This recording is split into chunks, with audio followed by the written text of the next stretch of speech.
we have come to the main point. What is the main point? The main point is, I wish the education, I wish the minister was here.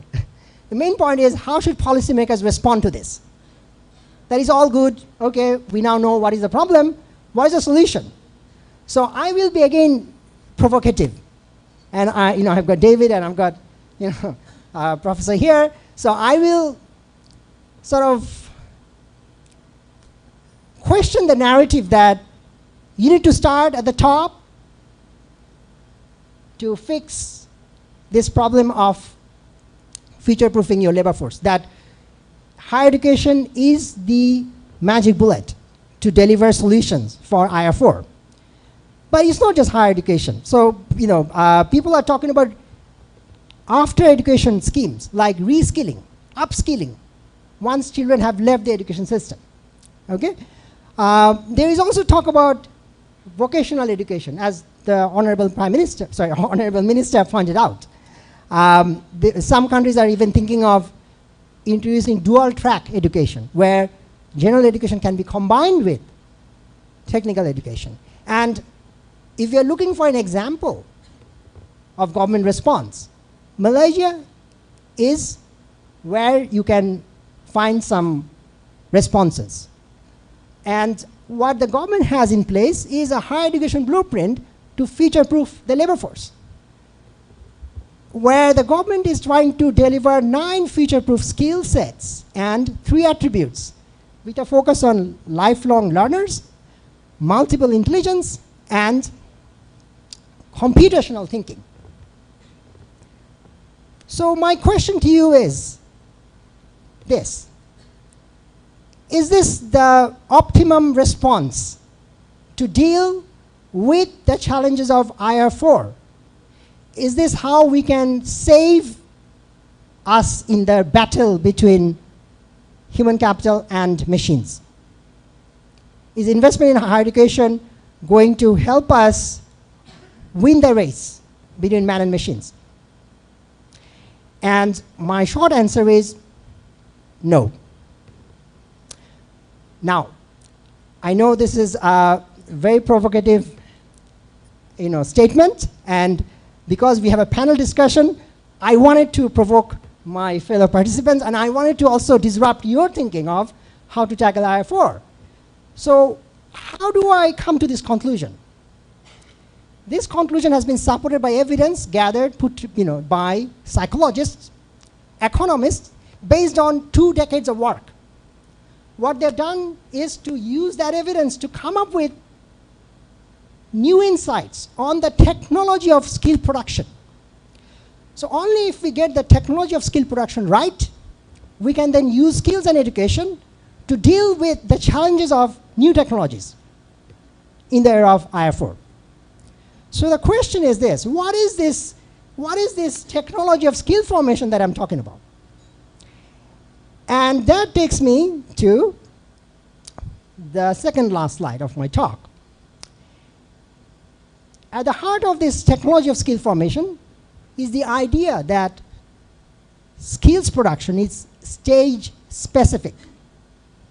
That throughout your whole life cycle in education system, when you start at the primary, then you move to secondary, then you move to higher secondary, you acquire skills. But in various stages, you get different type of skills.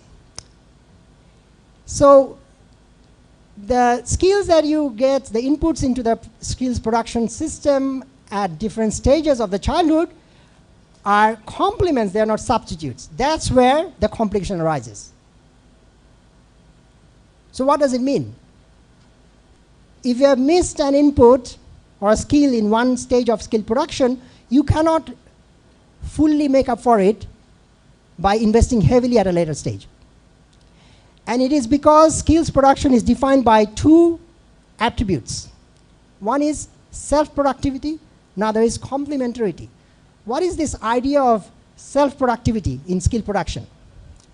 Self-productivity implies that skills at one stage will create new skills at a later stage.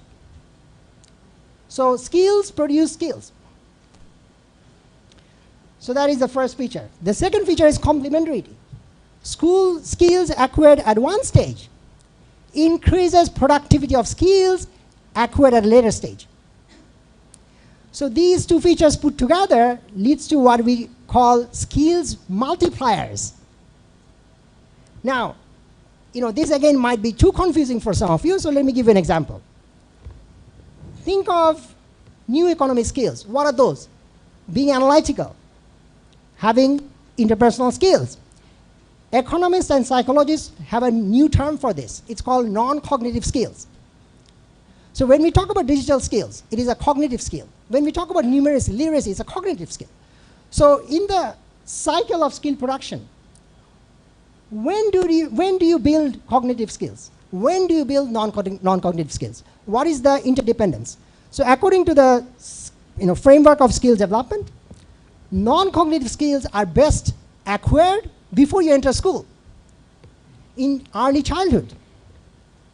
If you have non-cognitive skills like perseverance, like empathy, like being able to collaborate, things that we can teach children before they enter school, these children will have higher numeracy skills, higher literacy skills when they enter into school. So meaning that early investment in non-cognitive skills help you acquire more cognitive skills. Point number one. Point number two, you become better in mathematics. You become better in language, meaning that early investment in non-cognitive skills not just allow you to acquire more cognitive skills, it increases returns to cognitive skills later. So precisely for this reason, when we look at this graph of distribution of returns to skills acquired at different stages, it turns out that returns to early childhood education is far higher compared to just investing in primary school and just investing in post-primary education. So that takes me to the last slide. So let me sum up what I've said. So we all agree that the challenges of IR4 are real. The robots are coming. We need to do something about it. They can create inequality. They risk creating social instability in countries like Indonesia. And the minister spoke about a number of options. I have spoken about a number of options, which include increasing post-primary education, increasing science, technology, engineering graduates, and also investing in vocational education. At the same time, we talked about the importance of soft skills, non-cognitive skills, or people skill. But what I've pointed out is that while we are talking about these 21st century skill requirements, majority of the developing countries are stuck with 19th century problems of teacher absenteeism, of failing to deliver basics, the failing to deal with the problem of Swiss cheese, that failing to deliver children basic competences and then burdening them with the task of acquiring digital skills or other 21st century skills. And this UNICEF describes as a problem of rickety foundation, that countries like Indonesia, Nigeria, Pakistan, India are talking about IR4 at a time when their education system stands on a fragile foundation. And if we don't fix this problem, we will create more problems. We will have frustrated youths who will graduate with a diploma in ICTs or diploma in computer education, enter the labor market, and be replaced by robots. So while we agree that the big challenge for us today to deal with IR4 is to invest in high quality early childhood education to make people more humane so that they become harder to be replaced by robots. But the big challenge for us is how to deliver this at scale in countries as populous as Indonesia with 260 million people.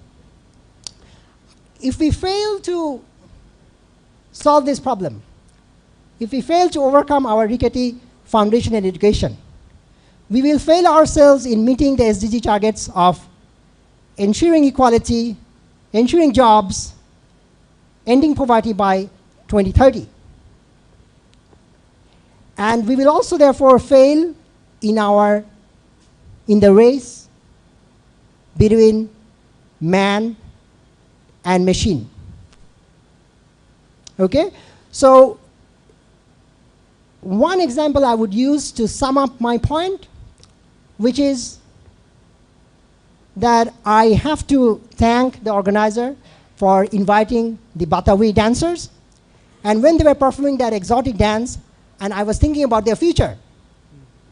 And I am pretty sure that robots will come and take away many jobs. But these jobs will be untouched. Why? Because these are jobs that are intensive in culture, awareness, interpersonal skills, and creativity, tasks that robots cannot replace. Okay, on that note, I'll end here. Thank you.